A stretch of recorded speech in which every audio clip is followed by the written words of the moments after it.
Welcome to the deep dive. We got this really interesting Reddit post you sent over. It's from a commentary YouTuber, Ray Like Sunshine. Oh yeah, Ray Like Sunshine. About 250K subs now, right? They came from finance, which is quite a leap. Exactly. And this post, it's basically them looking back at the last, what, year and a half since going full-time on YouTube? And it's packed with advice, like real hands-on stuff. Totally. So if you're listening and you want to get the lowdown on YouTube success, like quickly and from someone who's actually done it, Yeah. this is pretty direct. Right. So our plan today is to, unpack the big takeaways. What really matters? What are the common traps to avoid? Stuff like that. Okay, let's dive in. Ray Like Sunshine kind of kicks things off saying, the biggest mistake newbies make, it's focusing on the wrong things. Yeah, that jumped out at me too. Because you do see people obsessing, like, is my mic good enough? Or do I have to post So it? what do they say the focus should be? Like, number one priority? Yeah, it's the video topic. Simple as that, apparently. They almost wave away worries about, shadow banning or the perfect upload time or even having amazing gear right away. Just the topic. Yeah, find what's trending, what's hot within your niche. That's the key. And they give some good pointers on how to figure that out, don't they? Yeah. Like, check out your competitors. Exactly. Who are they? What videos are really working for them? Are there certain subjects that just keep popping off on their channels? It's like playing detective in your niche. Totally. You're looking for what grabs people. They even give this wild example, a video with, and I'm quoting here, shitty camera quality, bad editing, bad pacing, and objectively bad camera presence. Wow, okay. Can still do numbers big views if the topic hits right, and, crucially, if it hasn't been done to death already. Huh. So all that time worrying about, I don't know, the perfect lighting setup? Could be better spent finding that killer topic. Yeah. The editing, the camera presence, Yeah. that stuff improves over time. But the topic, that's foundational, especially early on. It feels backwards almost, doesn't it? We hear so much about production value. It does, but maybe that's the point. If you're spending weeks tweaking audio instead of researching what people in your space actually care about right now, maybe you're optimizing the wrong thing. Right. So if you, listening, have been kind of stuck in the weeds with technical stuff, Yeah. maybe shift that energy. That seems to be the core message. Master the art of topic selection first. Become a good hunter for ideas. Okay, topic is king. Got it. Mm. But the post also talks about mindset, right? Like what you're actually trying to build. It's not just about getting lucky with one viral hit. No, definitely not. That's another big one. They make the point that a channel isn't just like a random collection of videos. It's a place people tune into for similar content. They use that Disney Channel analogy, which I thought was pretty good. Right. You don't watch the Disney Channel expecting, I don't know, a deep dive on quantum physics next. You expect consistency within its niche. Makes sense. And they say even if you do strike gold with one viral video early on, It often doesn't lead anywhere long term if you don't get why it worked. People just keep throwing more shit at the wall, hoping that it'll stick into another Mona Lisa. That's their phrase. huh? Okay, so how do you move from just hoping for luck to actually building something sustainable? Analyze. Figure out why that successful video did well. And, spoiler alert, the post heavily implies it's usually The topic. the topic. So look at the editing, the jokes, sure, but especially the topic.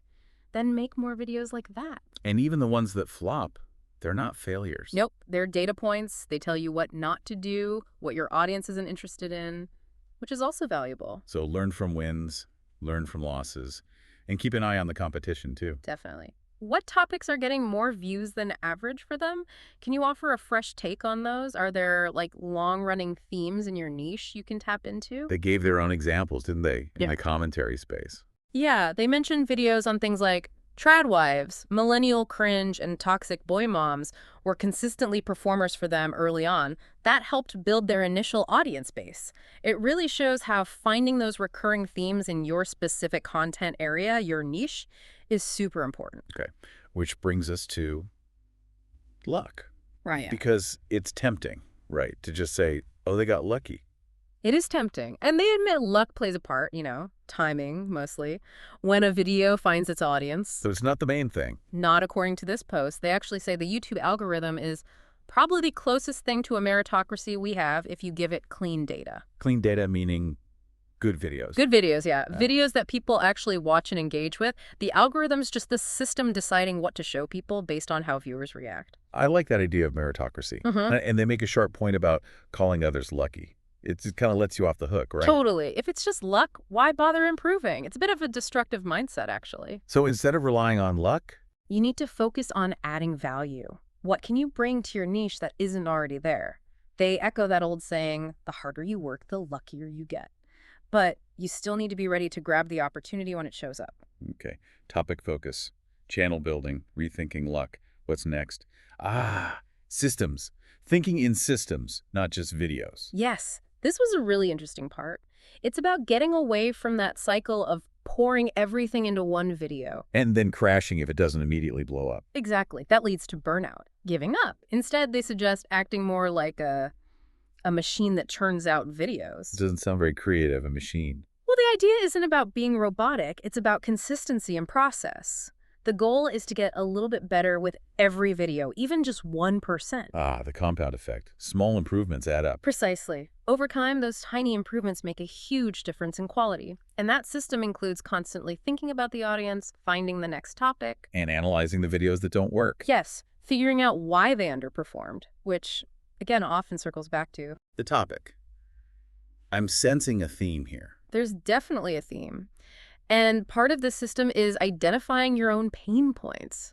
Like what keeps tripping you up in the creation process. And then fixing them systematically, not just patching them over for one video. Exactly. They gave some great examples from their own Yeah, genre. like struggling with video structure and being funny. So they bought a book on comedy writing and studied how successful competitors structure their videos. And finding unique topics was hard. So they brought on a researcher, problem solution, system improved. Writer's block. They changed how they outline, separating structure from jokes, editing taking too long. Plan to hire an editor? Makes sense. It's all about building a process that's reliable, efficient, and ideally enjoyable, not just hoping for inspiration for each individual video. You're building an engine, not just assembling one car at a time. That's a good way to put it. Addressing those pain points makes the whole workflow smoother and more sustainable. Okay, and the final big point, which feels really important, is balance and actually having fun. Yeah, don't forget to live life, maintain friendships, look after your health. It's easy to get consumed. They talked about their own burnout, right? Working insane hours. Like 80, 100-hour weeks, an unhealthy obsession, they called it. And ironically, it made their videos worse. Because you're just drained. Yeah. No energy, no creativity left. Exactly. So now they prioritize health, limit uploads sometimes, exercise, see people, eat well, mindfulness, all that stuff. And it helps the content.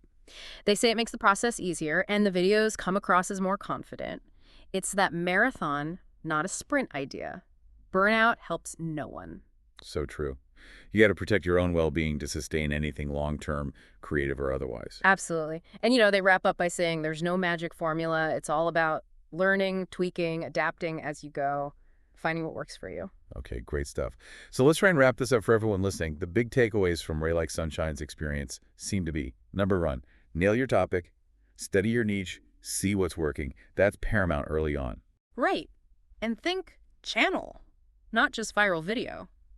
Build for consistency. Analyze your successes and failures, focusing on the topic. Don't just chalk things up to luck.